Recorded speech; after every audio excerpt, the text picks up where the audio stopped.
Hello, everybody. Thank you so much for joining us. This is hashtag No Limits, and I am your host, Shelly Kino. Hashtag No Limits is about people who society places limits upon, but who are busting through those limits. Ophelia says in Hamlet, "We know who we are, but not who we will be." I believe that to be true. I've seen it over, and I can't even tell you how many times. And I don't think that that is easy. I think the best and most beautiful example of that, though, is the caterpillar turning into the butterfly. For those who don't know, just a super simplified version of what happens, the caterpillar literally dissolves into its cells, and it must think its life is over at that point. I know I would be thinking that, but then it reforms into the butterfly, but it's not finished struggling yet. It still has to work hard to get out of the cocoon in order for its wings to be strong enough to take it everywhere it's going to go. I can't imagine that that is easy, but neither is busting through limits that society places upon us. And so I love doing this show every week because I get to enlighten myself, but also enlighten the audience about all the wonderful things that people are doing that are challenging the status quo, challenging those limits, and hopefully broadening perspectives. So let's just do a couple of business things before I bring on my guest today. Make sure that you like and subscribe and you hit that notification bell so that you don't miss a single episode because all my guests are awesome. And let's be sure today that if you are watching live or in the replay, that you give us a hashtag live or hashtag replay and where you're watching from. My guest today, you will soon find out, is not from the United States. And so I would love to see some international people telling us where they are watching from. So without further ado, let's welcome Chad Taylor. How are you doing today, Chad? Thank you for joining me. Morning, Shelley, or evening to you. How am I doing? Yeah. I'm waking up and I was just listening to what you were saying there about the butterfly and the caterpillar, and it is such a, breaking down into a black oozing mush. What you said Yeah. then is, definitely resonates with what I see in my world and as a clinical psychotherapist, and even, I don't know, as a human being. I think that process happens multiple times throughout our lives, and I think it's not really discussed enough. Yeah, I absolutely agree with you. And I think too that we in society today, if someone is struggling or if we ourselves are struggling, we think life must be just horrific and we do everything we can to end the struggle before it even happens in a lot of cases. I mean, that's why we have so many of the conveniences that we have today was because, oh, it took too long to make dinner. Oh, it took too long to, get from point A to point B, or it took too long to walk over and turn the TV on and change the channel. So we have remotes. I mean, and all of those conveniences in a lot of ways have made things easier so that people aren't struggling, but we grow the most, I think, through the struggle. It's not comfortable, it's not easy, but I think it also helps us appreciate what we have because of the struggle. That, oh, this could all be taken away from me in an instant if I didn't go through this struggle, maybe. I don't know. Yeah, and I'm pretty sure you've heard the parable about the little boy that walks past the cocoon and he hears the butterfly flapping in there when you mentioned the butterfly has to go through, a process to be strong enough to fly. And there's a parable about the little boy that hears the butterfly and he believes it's struggling, and he cuts the cocoon open and the butterfly just falls on the ground and it Yep. isn't strong enough to fly, and then it ends up dying. Yeah. And I think that really resonated to me, what you just said then about the creature comforts that we have. And I'm guilty of it as well. I've got a teenage daughter who lives in her bedroom, right? And sometimes when I'm asking her to do something and I'm on the couch and it's winter here in Australia and the blanket's on, I Yeah. don't like to admit this, but I've yelled out 3 or 4 times, and my partner really doesn't like loud noise. So Okay. in the end, what will I do? I'll either call her or text her, and it's just ridiculous. And I know that it's ridiculous. Yeah. I know that it's ridiculous, but it's like 9 o'clock at night. I'm warm, I'm in front of the heater, I'm in the middle of a show, Yep. and that, like you said then, that creature comfort. And I think sometimes it's okay, a bit like McDonald's. We mentioned Sure. McDonald's before we even started. So what I say to people, I say, a Big Mac and a Coke is sometimes really good for you, Mhm. but definitely not if it's a regular occurrence. Right. Absolutely. And yeah, that's one of those comforts that yeah, we've made more expeditious, but yeah, it's not something that we should do every single time we have to cook or we don't want to cook. And I'm very guilty of not wanting to cook. My husband is so much better at it than I am. And so I would prefer to have him cook because he gets the chemistry of all the different spices and the foods and how they blend and taste together. And I don't understand that. If I'm cooking, I'm following somebody else's recipe and I am following it to the letter because I don't understand all those things. But yeah, there are times when he doesn't want to cook. And so we pop in a frozen pizza or we, go down to the gas station and get a pizza or we go out to dinner, grab some burgers or whatever. And yeah, occasionally that's okay. But all the time, any kind, if we never struggle or we never suffer, I think we become numb to how good things are. And so I do, again, I think that struggle is kind of important to go through. It's not comfortable, it's not fun, but it is really one of the best ways that we grow. It's the same thing about learning from your mistakes. They don't have to be failures if you learn from them. If you see what you didn't do well or it wasn't right at all and you learn from that, it becomes a lesson. If you just go, oh, I'm so dumb, or oh, you blame it on somebody else, you don't learn from it and you're probably going to repeat it at some point. Yeah, what do they say? What we don't transform, we transmit. And I think Mhm. that's when it's, yeah, that internalized, um, I guess what was coming up for me when you were saying about the creature comforts is that it's almost, when we're not suffering, like you said, we're not suffering, we're not growing, but also the suffering itself is serving a purpose. Carl Jung talks about not to let the suffering end too soon. And I think the minute we start suffering these, like I've seen doctors put people on antidepressant medication or depression medication after a sudden death of a loved one. There's been Mhm. no signs of depression previous, and then not like almost like wanting to not let them go through that grieving process. And I completely understand if they're suicidal or they're really not coping, but I've seen it Right. regularly that the minute we're having an emotion, or I think I might have told you this when we had a quick catch up, that I've got I don't know what you call them over there, but Staffordshire Bull Terrier. So little, they call them Staffies here in Australia, and they're a popular little dog, but they're virtually like, they're love addicts. They got ADHD. They're pretty mad. But I knew what Yeah. I was into. And the last time I took the dog to the vet spent half an hour giving me all this paperwork, telling me how I should medicate the dog with ADHD medication, how because it will make my life much easier. And I was a little Wow. bit disappointed because I went for half an hour and he couldn't tell that I wasn't interested.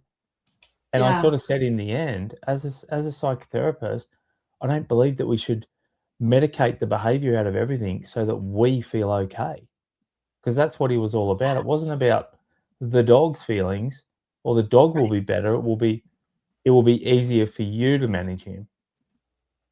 Oh my gosh. That is so on point because I think that is a lot of time what we're dealing with, especially if we're dealing with people with ADHD or any kind of bigger behaviors in the classroom or in society. That's the first thing we go to is because it makes us uncomfortable for that person to have those behaviors. And so we say, yeah, let's subdue those behaviors. Let's give them some medicine. Let's give them some long time ago it was electroshock therapy, Mm, and to get the other person so that we are more comfortable. mm. And I don't think people recognize that that's really why they're suggesting medication, because the person that has the ADHD, when they're accepted for who they are Yeah. and they're allowed to express themselves, they're not unhappy, at least not the ones that I've had experience with. But we are like, oh yeah, no, you're disrupting the classroom, so you need to be on medicine, or oh, you're having a fit out in society. You can't sit still when you're with the family when it's time to have dinner. We need to medicate you, or we need to correct your behaviors because we are uncomfortable, not because it's improving the life of that person. And that's That was such a profound statement you just said. Yeah, and I see that a lot. I work with a lot of kids, I work with a lot of teenagers, I work with, um, I work with a lot of adults as well. But I really, I have parents that, and if any of them are listening to this, I'm sure they're not, but they'll know by my response. They'll drop their child off to me for an hour, and sometimes I'm in the session and I'm thinking, as all this child needs is to be understood, and whether the child is 8 or 16. And I've got, and it's mothers and fathers, but obviously the mother, unfortunately, is the one who drops the child off more because the father's probably working that stereotypical issue that the father probably isn't going out of his way. But I've had it more than once where the mother will come back after the hour and almost knock on the door and open it, and with an almost uncomfortable smile say, "Oh, is he fixed now? Can I take him? Is he um, fixed?" And I look at the child, teenager, and then my response is, "He's not broken, or she's not broken." right. And I think that it's the understanding, and it's sort of said with a smirk, the times how we say things with a smirk. It's almost like if I Right. said to you, "Hey, look, Shelley, no offense, but Right. really, you're prepared for me Yeah. Yeah. unconsciously. I'm about to offend you, and unconsciously I Right. know it, or sometimes consciously. So I say no offense as I'm about to hit Right. you." Well, I think science says that by the time we're 35, 95% of what we do is subconscious or unconscious programming. So these parents don't even know what they're doing. They're less aware than the butterfly probably when it's breaking down in the cocoon, Right. right? And I think Yeah. that's where my work lies. That I know we spoke about my book's pretty provocative and it's got a lot of swearing in it. So I've wore my hat for my teenage program I've put together today. That it really is about 90. Our relationships fail because we're unconscious of our own shit. That's Yeah. literally the way where my work lies in therapy and in everywhere I live in my life. That it's the unconsciousness that really is what causes all our problems, that we aren't conscious. Like exactly that statement there. If I was to drop my daughter off to anywhere, occupational therapist, clinical psychotherapist, counselor, social worker, it doesn't really matter what it is, Right. after school tutoring, and then I open the door and then say, "Oh, is she fixed now? Can I grab her?" with like a smirk on my face. That Right. damage that I don't think we're really realizing, that damage that we're doing, and I'm if I'm 100% truthful here, I think I am not the fixing thing because I think I'm more aware than that.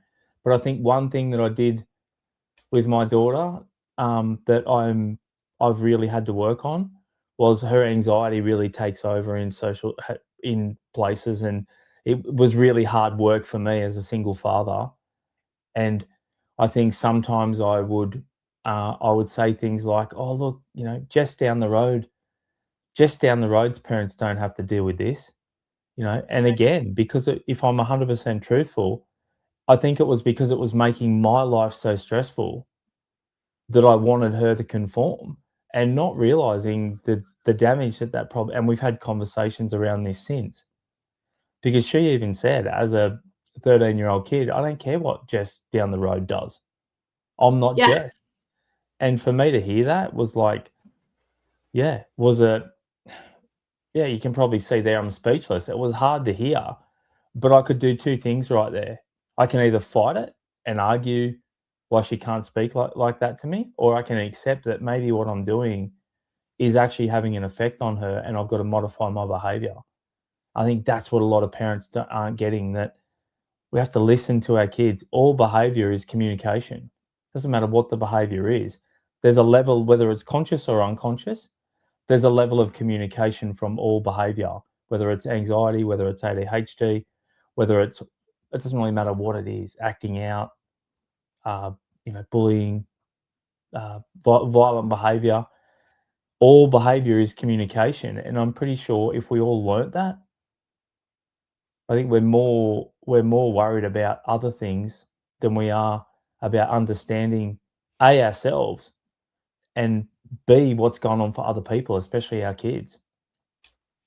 Yeah, I'm over here jumping up and down in my chair because I say that all the time.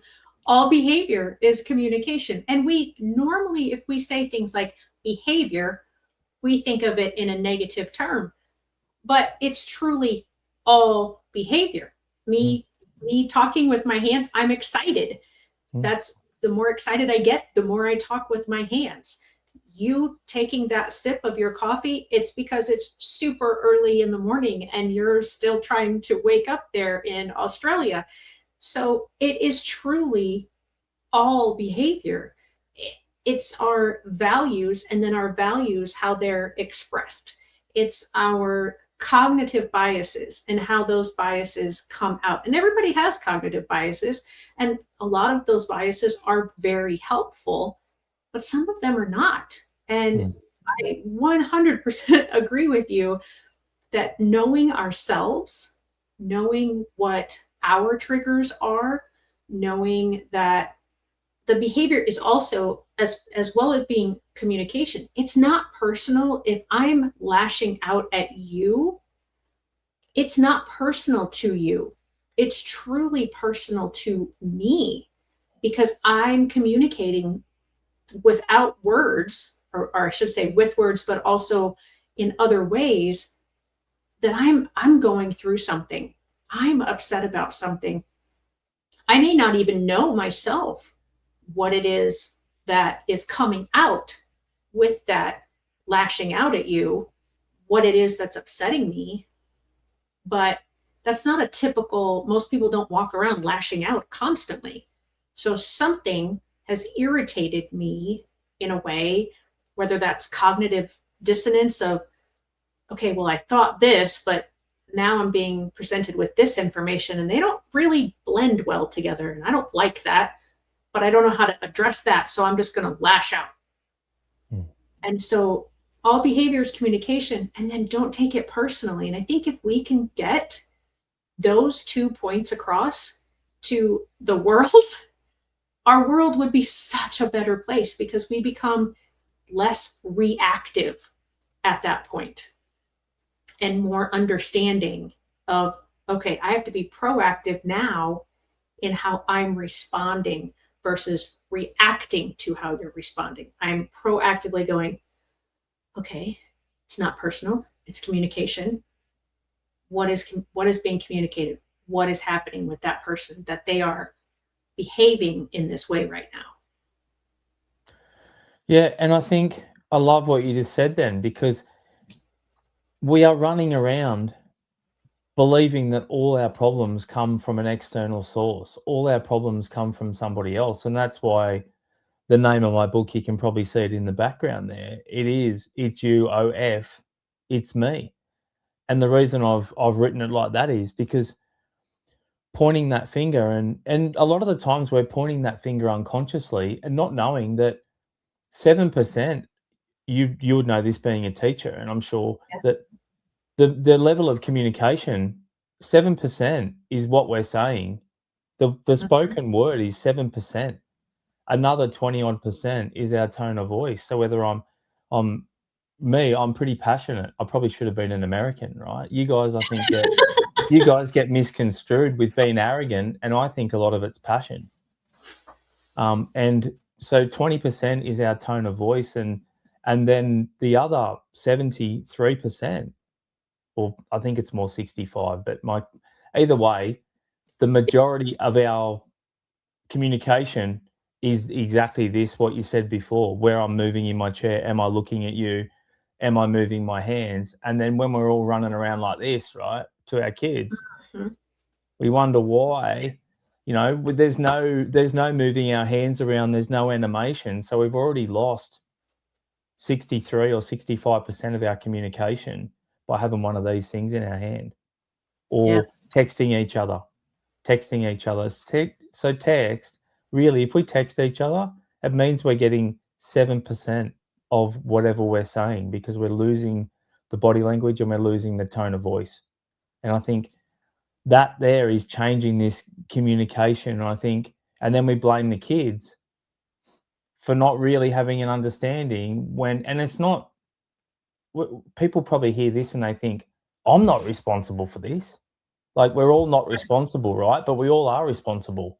I'm Yep. not in Australia. We have a lot of empowering in the Indigenous communities because of what happened to them, and I completely understand why that's necessary because their whole lives were turned upside down when European civilization turned up here and just, let's call it what it was, really tried to wipe them out, right? Because yeah, we're bullies. Unfortunately, human beings by nature, Right. generally when it comes to that sort of thing, land and money, and we're off topic here, but we're not, are bullies. And I don't think that where I'm going with this is when reconciliation days and things happen, as a predominantly white Australian, I've got to make sure that I don't, why do I have to say sorry? Why am I feeling bad because of what happened 250 years ago? But two things can coexist. We can say sorry for something that happened and actually not feel personally responsible and need to turn it into our issue. And I think that's what we've lost a lot of. I did a post the other day on social media, which I hate social media.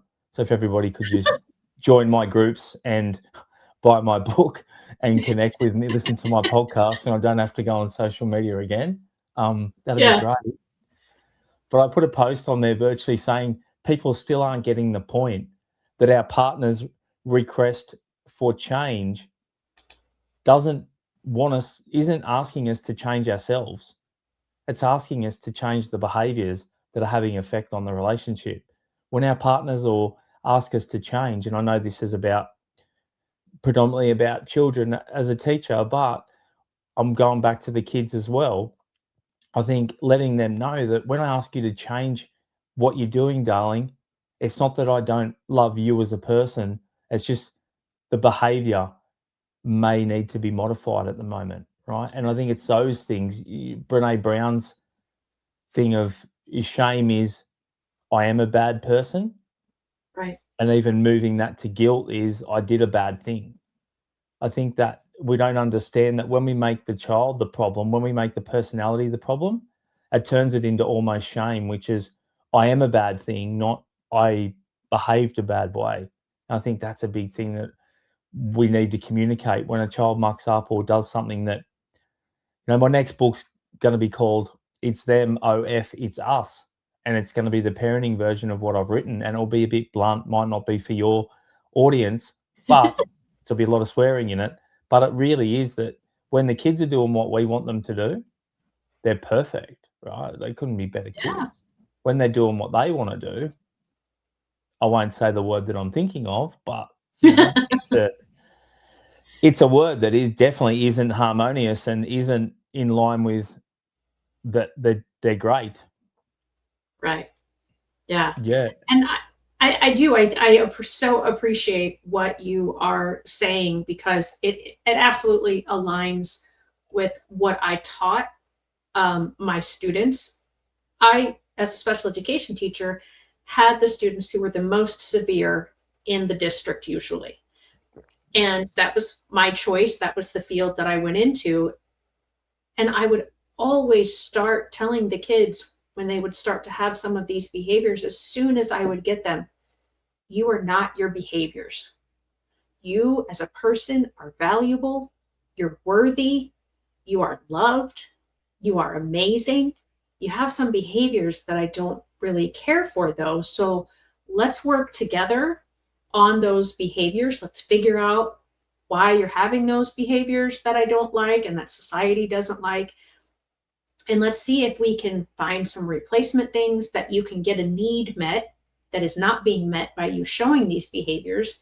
And that then, you'll have behaviors that make you happy and make society happy. Because the students that I worked with, the adults that I have worked with, this carries over. If they're understood and valued and respected, they're much happier and they're more willing to address differences than if you come at them attacking them. If you come at them attacking them, yelling at them, if you come at them attacking with sarcasm, if you come at them attacking with disappointment because they did, like you said, it turns into shame.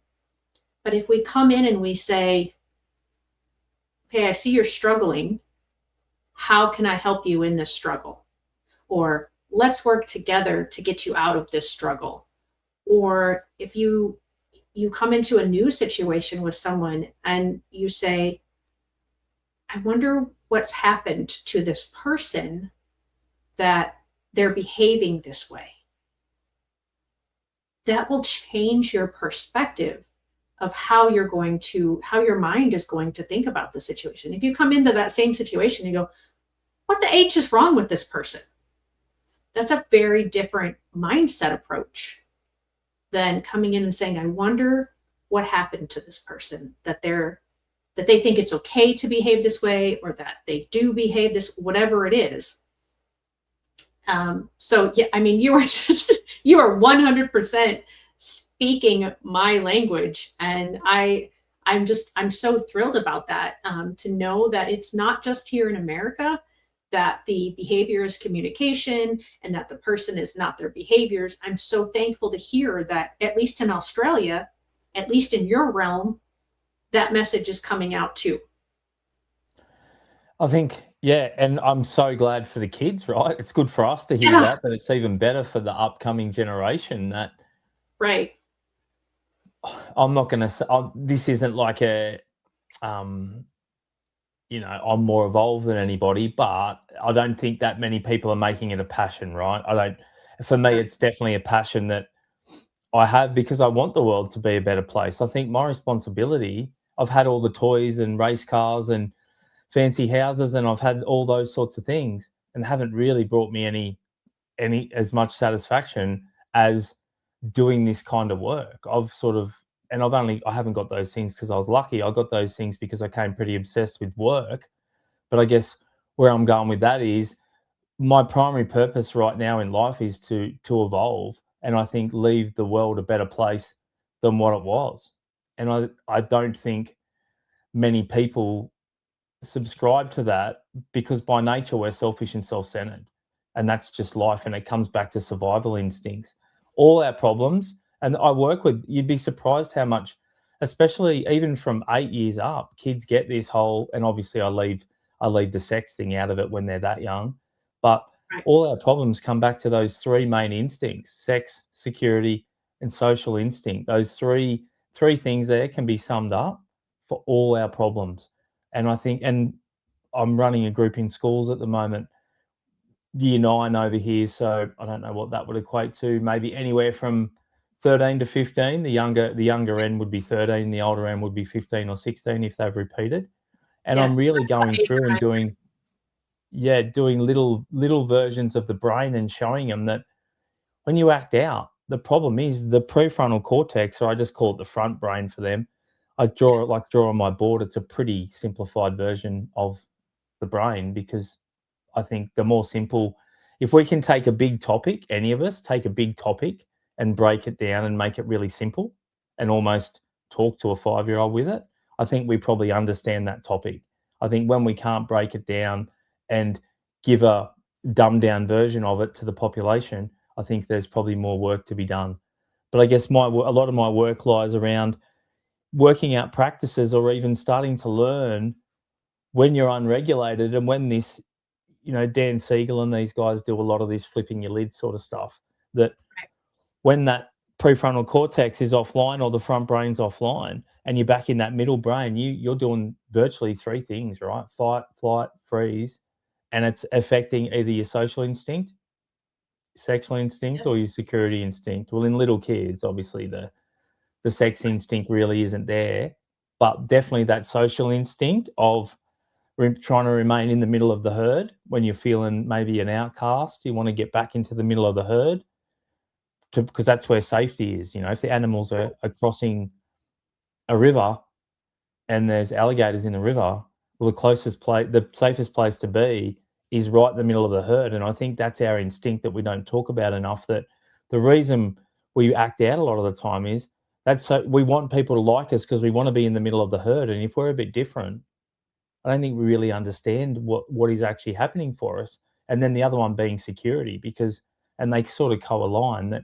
security equals survival. And so I think a lot of what's happening, especially with kids with special needs or special education, is I don't really think people are seeing the behaviour as them being brats. I seen it on here the other night. On social media, there was a child in Australia and he was non-verbal and he was very violent towards his mother, and they looked from a very low socioeconomic home, and he was, violent towards her, and he was non-verbal and whatever. There's a lot of anger inside of him, right? And it's coming Right. out, and unfortunately, we landed on the person closest to us unconsciously, and all Right. the comments were just like, not enough wooden spoon. Whatever. That's Yeah. probably enough. I probably said one comment that probably covers, and a lot more of them were Yeah. nastier than that. Yeah. Not understanding that this kid's nonverbal. He can't communicate what the fuck. Sorry, I know you don't like to swear on here, but what is going on with him, and Yeah. he's trying to release some of this energy because all emotion is energy. Energy in motion is the sort of the extended version of emotion, energy in motion. He's trying to release this energy somewhere, and we just straight away look at it as bad behavior. And even I was looking at it. There was a part of me, the old part of me, was like, this kid needs to be controlled. And then pretty quickly, and I think the comments helped, was what is actually going on for this kid.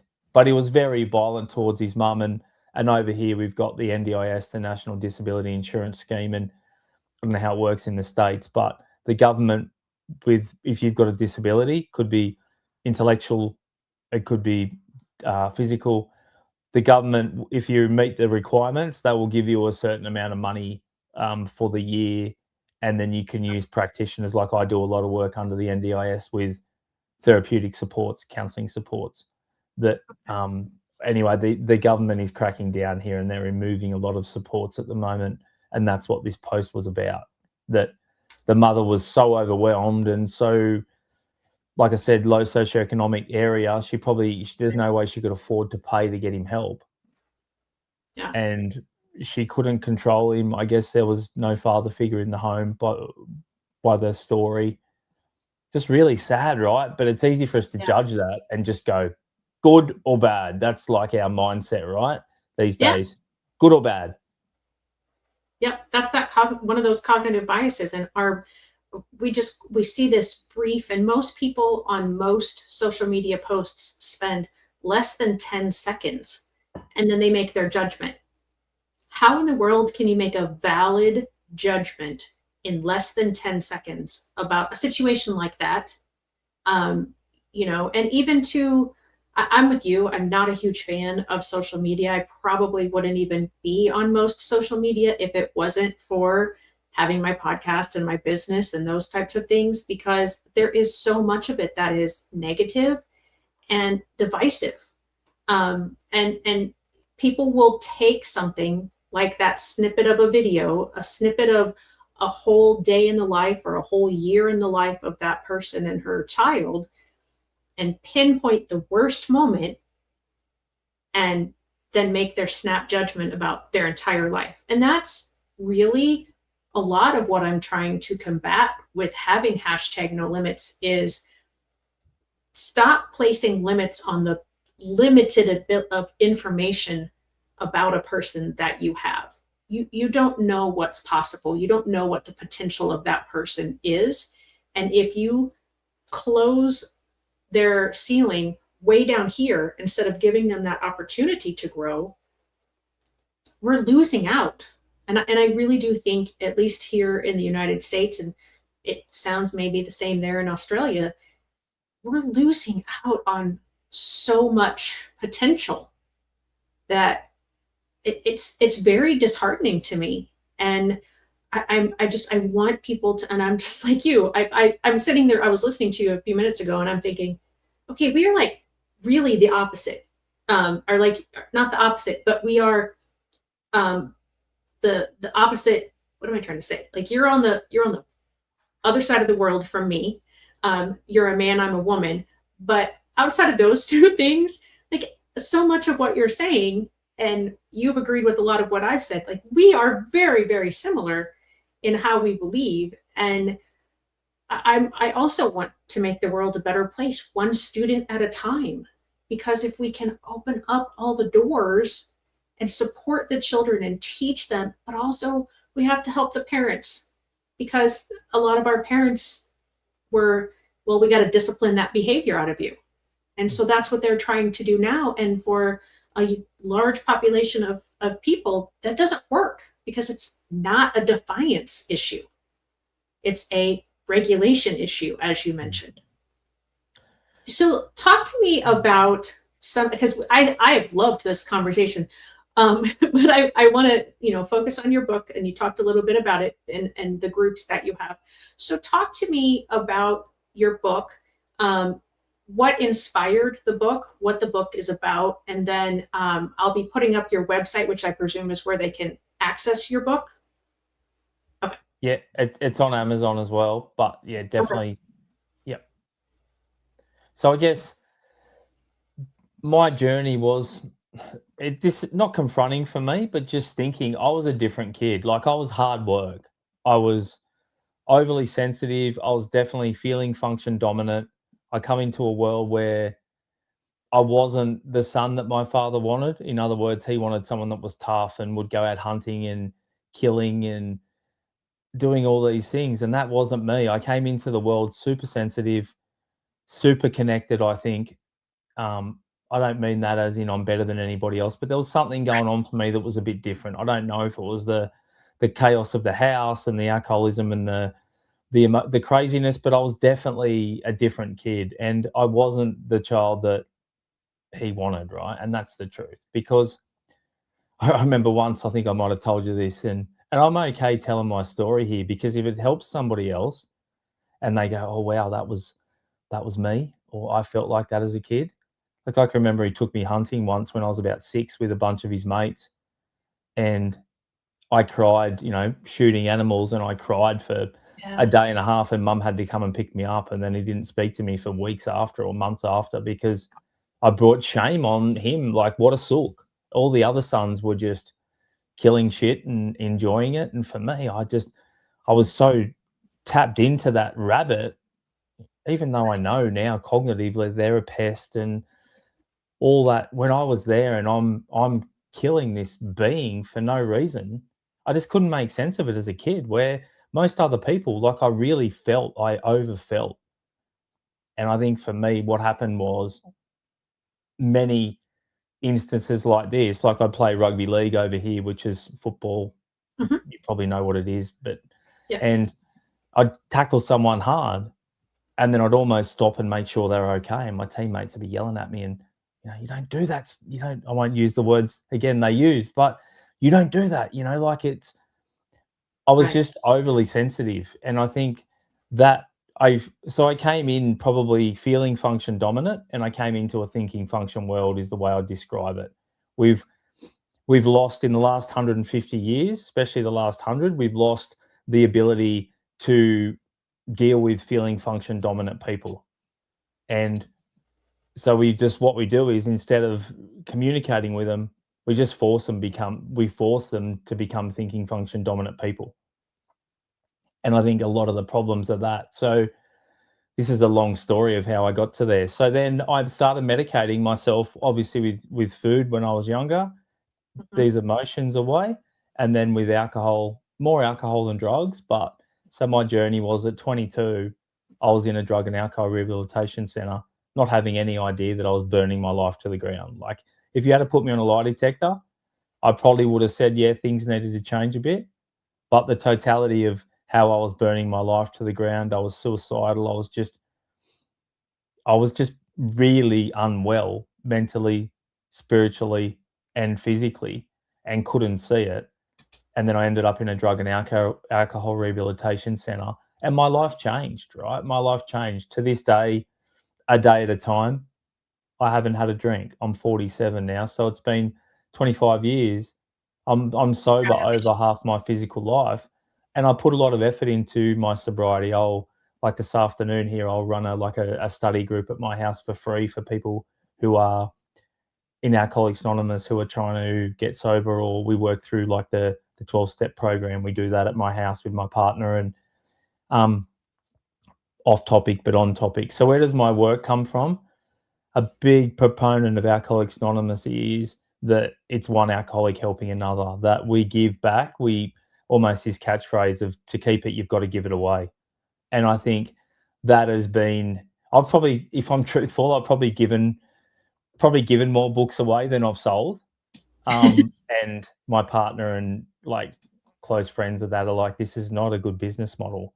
And I'm kind of Right. thinking, I'm like, if that book reaches one person, and I think that's like with Alcoholics Anonymous. If I might have worked with, I don't know, 500 or 1,000 people over the last 25 years. If one of them remained sober and their lives changed and the people around them lives changed, because again, with alcoholism and say with a child with special needs, it's not just the immediate family that gets affected.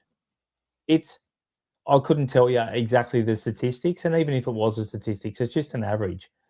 But it's Right. probably somewhere between 20 to 30 people will be affected by one alcoholic or one person that's struggling with whatever they're struggling with, whether it's behavior or understanding or cognitive learning, whatever it is. There'll be a lot of people that will be affected by that. So my whole work lies around if we can wake up and understand and then maybe do a bit and pass this on, things will change. And I guess with my book, I do a lot of relationship therapy, a lot of adults. I just kept seeing the same thing, that our problems lie under our unconsciousness. Our problems lie under that we've moved away from all spiritual practices. I don't think, I don't subscribe to a church, and I don't belong to any denomination or belief system. I belong to all of them, right? Really, I believe I belong to all of them. I belong to Buddhism. I belong to Christianity. I belong to Hinduism. I belong to all these belief systems, and also belong to all the scientific research, because we are all one. If we trace back this funnel to the Big Bang far enough, we're all connected, right? Whether you want to believe in God or whether you want to believe in the science, which are probably the same thing. If we trace energy back far enough, we all come back to that, source of the Big Bang. And that's pretty simple for me, that me and you and this cup and everything around us, we're all one. And I know I'm getting a bit out there right now, but I sort of have to go down the journey of the story to tell you how I got to this work. So yeah, my work lies around, and I wanted to reach more people. I don't want to become a bestseller. I didn't write a book that is going to probably become a bestseller because it's confrontational. It has the C word in it 7 times, as my partner's told me. Why did you need to put it in there 7 times? And I'm sort of make a joke and say, well, maybe I should have put it in there 8 times. And then she'll say, maybe you should have put it in there only 6 times. Yeah. So I guess what I've tried to do is I've tried to write a book to reach people, maybe men, I don't know, but reach people that don't normally read. That was the process of this book, to write a book that would reach people that don't normally read and possibly get a message to someone who would have normally got it through having the C word in there, through having the F word in there, as somebody else said, as a punctuation mark in a review that they gave. They said, I love this book. This author uses, you know, bad language like a punctuation mark. Yeah.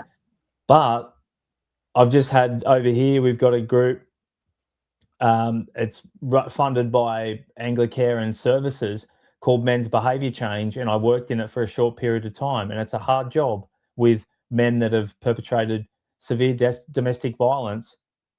They've been giving them all these books, Kind Man, Strong Man, all this kind of stuff. And I didn't think an organisation that's Christian based would go anywhere near this. Well, they bought 40 books off me about 3 weeks ago, and they just rang me yesterday and asked for another 40 because they said this is the only book that the men, and they're coming back. They're court mandated to do a 20-week program. Mm-hmm. And he said they're coming back and they're actually reading the book and they're actually commenting and saying like what they're getting. And that I can feel my body tingle there. Yeah. If one man stopped abusing their wife and their children, the me writing the book is done. So I guess it's a long-winded way of, I don't want to get rich. I live a pretty comfortable life. It's not about getting rich. For me, it's about how can I reach more people with this message that I think is pretty simple, that if we can become more conscious of our own reaction, you use the word reaction, if we can become more conscious of our own unconscious reactions, then we've got a chance of leaving the world a better place, because we won't see somebody's behavior as good or bad. We'll see it as communication, or we'll see it as a culmination of everything that person's been through, and possibly everything that society's been through up until this point, because we all are connected, right? And Yeah. that's why then this book has turned into a teenager's course, because I love working with teens. I relate to them, even though I'm 47. I probably, dress and this is my work gear. This is how I go to work. I've never had anyone walk out. I've had a lady sort of turn her nose up until she got to know me.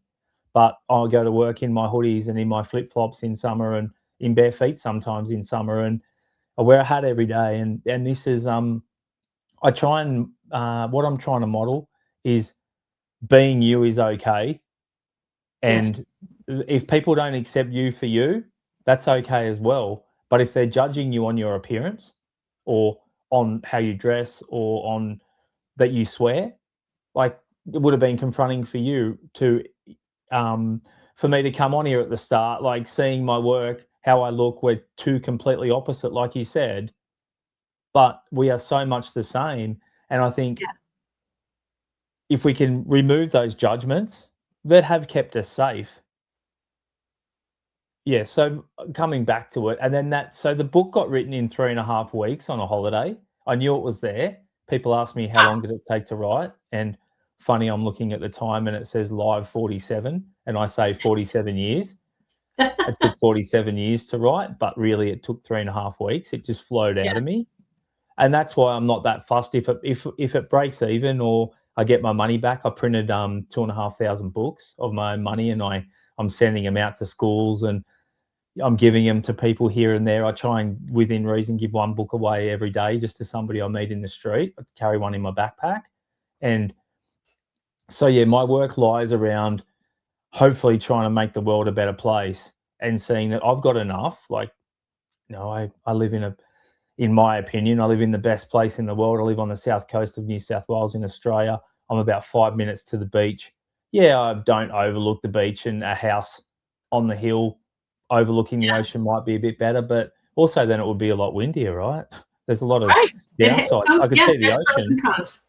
but I'd cop all the wind, and it's busy because all the traffic's out the front parking. And so anyway, I'm a bit Yeah. off topic, but I'm trying to bring it back. This is me catching my own unawareness, hopefully, as I'm speaking, practicing what I preach, that I feel like I've got enough. I've got a good life, and I would like to try and fill other people's cup without emptying my own, I guess, is what I've got to make sure that my cup's full enough, but I feel like Yep. my cup's pretty full. And now I really want to try and pour into other people's cups. Yeah, that's where my work lies. That's beautiful, and I so appreciate that. And again, we have such similar approaches. I'm comfortable. My husband and I we live a comfortable life. It's not extravagant. I'm kind of the same way with my book. I would love to sell 1 million copies, but I don't have to sell those all at once. I just kind of similar to you had I don't know who it was, but somebody ordered 20 books. from me just like last month. And, that's very touching. My book is about families who are have someone in them who has special needs and what it's like being in that family every day. And these 9 families were very raw with sharing what it's like being them. And I've had dozens and dozens of educators tell me how great the book is, because as an educator, we don't think about the parent. We don't think about the home life. We don't think about what they're going through every day, and that it's been really touching to them and inspirational to them because it gives them that perspective. And that's, again, that's the hope that both of us have, is we're trying to make the world a better place, because right now it's good, but it could be so much better. It's not a dumpster fire, is the phrase we use a lot here in the United States, but it's sometimes it's kind of close. So, Chad, I know that you have to go, and so I want to thank you so much for being here.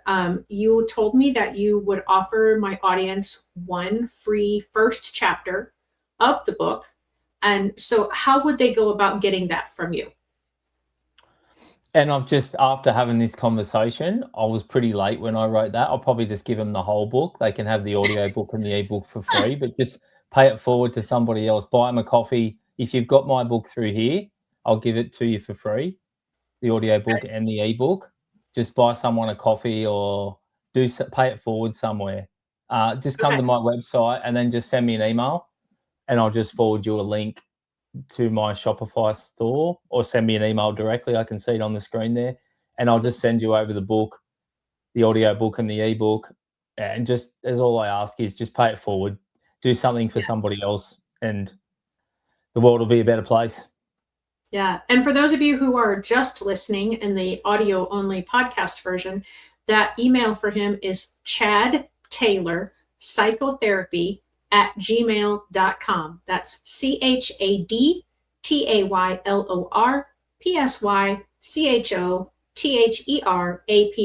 @gmail.com. And his website is the same, chadtaylorpsychotherapy.com.au. Because they need to put that Australia piece on there, because he is on the other side of the world from me and those of us in the United States.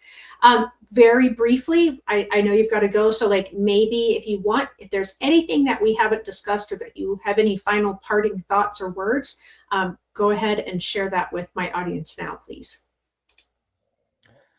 I might leave with a Carl Jung quote that says, "Until we make the unconscious conscious, it'll direct our lives and we'll call it fate." Awesome. Well, again, thank you so very much. I've so enjoyed this conversation. I do honestly think you and I could sit and chat for probably days, because we have so much in common as far as our beliefs go. And guys, ladies, make sure you get his book. It sounds amazing, and I can't wait to read it myself and probably pass it on to multiple people. Again, you know who you are, but not who you will be. Have a great week, everybody. Bye-bye.